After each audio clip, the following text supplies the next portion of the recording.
De acordo com a Associação Americana de Psiquiatria, a falta de diagnóstico e acompanhamento adequado para os transtornos de aprendizagem podem desencadear quadros de ansiedade, baixa autoestima e até mesmo depressão.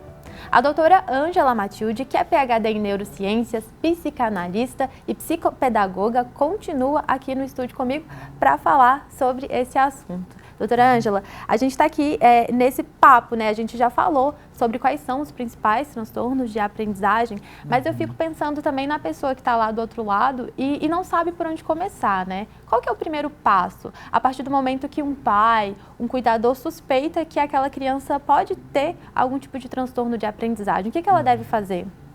A primeira coisa, ela tem que sentir um incômodo, né? Ou seja, são os sintomas. Né? Porque sintoma é tudo aquilo que eu não consigo elaborar. Então, se eu não consigo elaborar, vira sintoma. Então, significa que eu não estou tendo um percurso normal na minha vida, né? Então, quando isso começa a incomodar, é a hora de procurar. Mas aonde procurar? Hoje nós temos centros nas faculdades que fazem essa avaliação. Essa avaliação é sempre multidisciplinar. Não é positiva ela ser feita com um só profissional. Então, ela é multidisciplinar. E nessa avaliação tem que ter um neuropsicólogo, um fonoaudiólogo, um psicopedagogo, um terapeuta ocupacional, um fisioterapeuta, né? um neuropediatra ou um psiquiatra, tá? Essa avaliação ela vai compor da necessidade da demanda do sujeito. Eu posso precisar de um otorrino, eu posso precisar de um advogado para trabalhar para as questões da lei, né, de legitimar essa dificuldade. Eu posso pedir um odontólogo, tá? Então, tem vários profissionais associados a essa equipe multidisciplinar. Então, mediante essa equipe multidisciplinar, vem o diagnóstico. E aí, o que eu vou fazer com o diagnóstico? O diagnóstico é um pontapé inicial, porque os sintomas já existem, está lá, traz incômodo. Então, eu quero saber se esse incômodo é incompetência, né? Que as pessoas falam, não, você é burrinho mesmo, né? Gosta de falar isso. É isso, preguiçoso, incompetente, ou realmente eu tenho algo. O que a gente observa muito depois que a gente dá o diagnóstico para a pessoa, fala, nossa, então eu não sou preguiçoso, então eu não sou burro, eu tenho alguma coisa. Fica feliz em ter, mas não é porque o ter, mas é porque legitima que ele não é incapaz. Sim. Isso é de suma importância. E os pais, quando a gente dá devolutivo, se sente culpado. Porque porque eu falava que era preguiçoso, eu xingava, eu deixava de castigo e agora a gente vê que ele tem alguma dificuldade. Então a questão nem tanto o céu, nem tanto a terra. Porque tem pai que quer tentar dar ao filho tudo para poder diminuir a culpa. E o filho se sente vitimado e também não quer progredir, né? Então, o diagnóstico é de suma importância. Agora, tem pessoas que não conseguem fazer esse diagnóstico porque é um diagnóstico mais caro e tudo. Tá, então procura, tá? As faculdades de psicologia, aos centros universitários, ao FMG, né? Que também você fica na fila, mas pelo menos você está lá aguardando. Você consegue um suporte ali, agentes sociais, né? Consultórios sociais, para poder auxiliar. Sim. Mas hoje isso já é bem tranquilo. Para a gente reforçar, né? Qual que é a importância desse diagnóstico precoce? Quanto antes você pegar ali aquele diagnóstico, você pode ter uma evolução melhor? Com certeza. Quanto mais cedo, né, mais intervenção. E tendo mais intervenção, eu crio mais estratégias. Eu sofro menos, os sintomas são diminuídos, né? Então, com certeza, avaliação. Hoje nós temos avaliação precoce de autismo com, no máximo, 1 ano, 8 meses. Então, isso facilita muito, demais. Porque antes eu falava, tem que ir para a escola. Ah, não, ele vai desabrochar, ele vai amadurecer. Isso não existe. Gente, se alguém falar para vocês assim, ele vai amadurecer, é o tempo dele. Ó, ninguém é árvore, não. Tá? Árvore que tem o tempo. Ser humano, não, você tem que intervir. Se ele não falou até 3 anos, tem algo errado. Se ele não andou, tem algo errado. Então, a gente precisa procurar, né, as evidências. Sim, e aí tá no comportamento, né? Se a gente pensar num exemplo mesmo, assim, de uma pessoa que ela tá apresentando ali um tipo de transtorno, né? Pensando numa pessoa com dislexia, por exemplo. Qual seria um exemplo dessa pessoa? Com dislexia, demora a escrever, tá? Demora a ler, por quê? Além da dislexia, ela tem uma dificuldade de processamento auditivo. O que é o processamento auditivo? É diferente da acuidade auditiva. A acuidade é ouvir, né? O processar é interpretação. Então, aquela pessoa que você fala assim, alho, ela fala bugalhos e briga por bugalhos. Tá? E você fala de novo e ela não entendeu. Depois da terceira, fala, agora eu entendi. Então, ela tem uma dificuldade de interpretação, de contextualização, tá? Sim. E dificuldade com o som, né? Que é o processamento. Então, a nossa alfabetização ela é uma das mais difíceis, né? Porque o português é muito difícil. Então, eu tenho o grafema, que é o desenho da letra, o grafema. Tanto é que quando você fala com a criança assim, F-A-C-A, ela escreve. Agora, quando você fala com ela, faca, ela não sabe. E as pessoas falam, mas por quê? Ela fez tudo direitinho, mas por quê? O grafema, que é o desenho da letra, é memorização. Mas o fonema, que é o quê? O som da letra, é a interpretação. Então, ó, não é F-A, Fá, não, é F-A, A. É diferente, que essa é a consciência fonológica. Então, o disléxico tem dificuldade na consciência fonológica e não na questão do grafema. Mas eu tenho uma dislexia que é visual. Essa dislexia visual que as pessoas veem voando, o B subindo, essa é visual, tá? Que ela sai do papel. A outra é auditiva, né? E tem a mista, que essa mista entra visual e entra auditiva. Então, eu não tenho consciência fonológica e também não tem visão. Então, quando eu vejo o P e o B, né? O P é o mesmo. Você fala o P, o B, o inverte, né? Então, essa é a dislexia. A desortografia é quando eu não sei onde que eu coloco. Como é que eu escrevo mesmo? Eu só fico no som das vogais. Por quê? As vogais já têm o som consciente.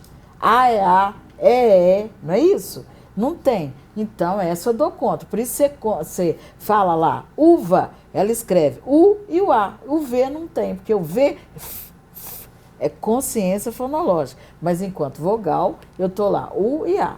Sim. Então, eu sei que ela está num período de alfabetização, porém, consciência fonológica não está atualizada. E com número a mesma coisa. As pessoas acham que a alfabetização é só leitura e escrita e esquece da matemática. A matemática também é alfabetização. Consciência do numeral, né, do número e da consciência, né, do processamento da quantidade.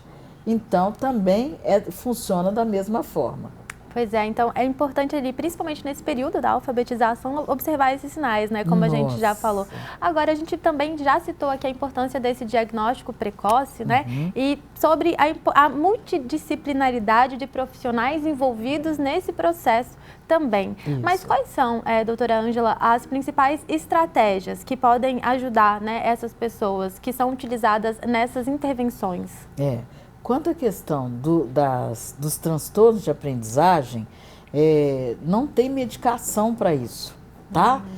Mas tem medicação para comorbidades associadas. Por exemplo, eu tenho dislexia, mas eu tenho uma comorbidade com depressão, então eu vou tomar medicação. Eu tenho comorbidade com TDAH, então eu vou tomar a medicação das comorbidades, tá? Agora, eu tenho que ter uma acessibilidade, e acessibilidade é uma metodologia. Se eu sou disléxica, não adianta um método silábico para mim, não vai funcionar, eu não tenho consciência fonológica. Então, eu preciso do método fônico. Então, é o método. Eu preciso do método. E nós não podemos esquecer que todos aprendem. Não existe isso, coeficiente intelectual baixo. Não aprende? Aprende. A questão é metodológica, é didático. Mas nós temos um outro transtorno que nós não podemos deixar esquecê-lo, que é o transtorno de desaprendizagem. É aquelas pessoas que não sabem ensinar. Então, é o transtorno de ensinagem. Eu não sei ensinar e quero que a pessoa que tem transtorno aprenda comigo. Eu não sei. Né? Então, eu preciso de ter uma preparação para ter alunos com esse transtorno. Por isso, a necessidade da formação de professores, capacitar esses professores para receber essa clientela, tá? Porque tem muito professor que também tem transtorno de aprendizagem e está ensinando. Entendi. É muito importante ficar atento também a esse ponto, né? Agora, a gente está falando aqui das possibilidades de intervenção. Quando esse diagnóstico é tardio, as intervenções também são as mesmas ou tem alguma diferença? Aí, as intervenções têm que ser muito mais assertivas, porque eu já criei estratégias durante a vida. Tá? Então, eu aprendi errado. Então, o que eu tenho que fazer? Eu tenho que desaprender e estruturar, né? E para isso, o meu cérebro tem que fazer uma outra atividade, ou seja, mudar esse comportamento para um novo comportamento. Então, isso é 2 vezes, tá? Sempre. Porque antes, não existe antes. Agora. E para isso, o cérebro precisa de uma atividade de força tremenda para isso. E hoje já foi descoberto que o brincar auxilia.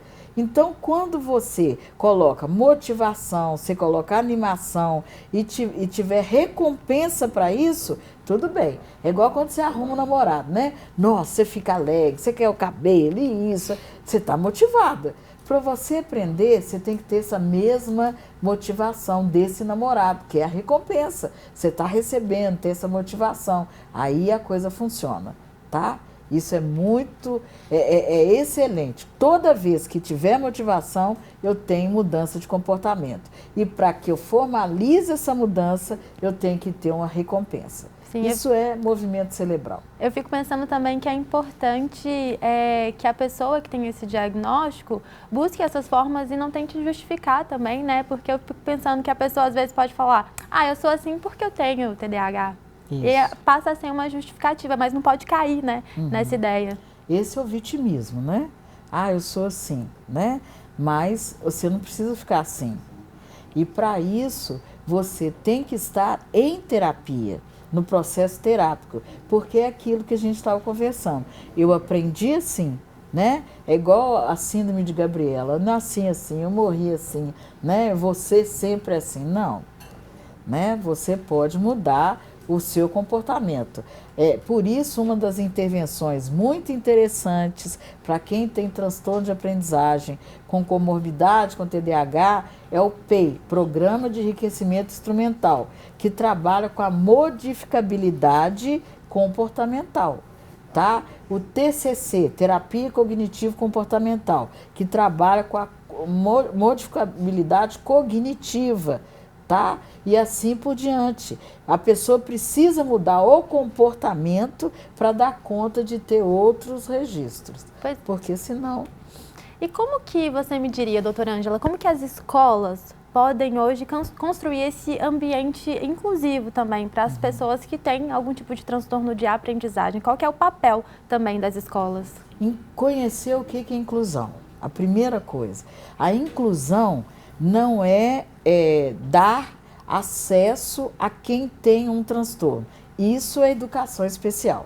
A educação inclusiva é a capacidade de eu ter uma metodologia que abranda a toda a sala de aula, que todos tenham condição de aprender na mesma acessibilidade, porque a aprendizagem ela é individual.